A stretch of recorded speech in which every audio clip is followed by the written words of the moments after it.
people that hate 6.5 Creedmoor, which there are a few of those out there, I think it will always have a place for, especially in my world, for a number of reasons. One, it's a very consistent rifle.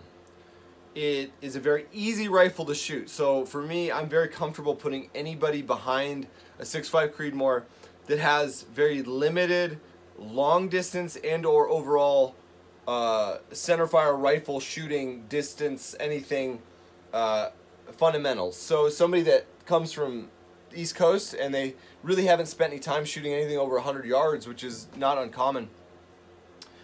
Their form and their setup doesn't have to be perfect, and the 6.5 Creedmoor will perform because there's not a whole lot of recoil, and they're really easy to shoot. There's not a whole lot of you know, muzzle blast and you know, shake and anything like that after the shot.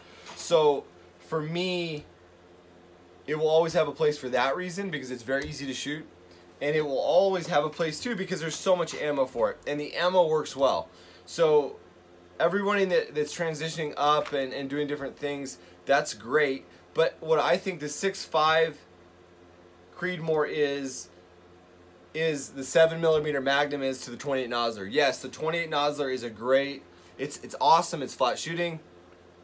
I think I'm so glad that they finally have created a 7mm, a 284 caliber cartridge that's juiced up. There's a lot of them that happen, the 7 SOM, the 7 RUM, and the 7 STW that came out, and I've shot those guns, but they never really took off.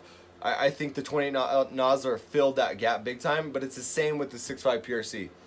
So the 7 mag is still very effective out to long distances. It doesn't have the recoil of 20 Nosler, and it has an extended amount of factory choices wherever you go, unlike 6.5 PRC and 20 Nosler, and it doesn't really require any kind of custom rifle work. So that's kind of my 6.5 Creedmoor thing. I don't think it's the end-all be-all. I never did, but I do think it has a place in the hunting world for deer hunting specifically, and it's a great starter rifle for kids and for women and for guys like me that don't like a lot of recoil. So I love seeing my impact out, you know, at long distances in my scope, and that's a really cool thing. It's really fun to shoot.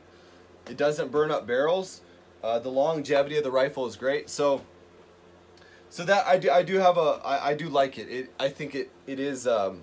It's not going to be outdated. I think it filled a really nice gap between the 7mm 08, the 308, and the 243. I think it filled in a great gap that the average hunter can really take advantage of.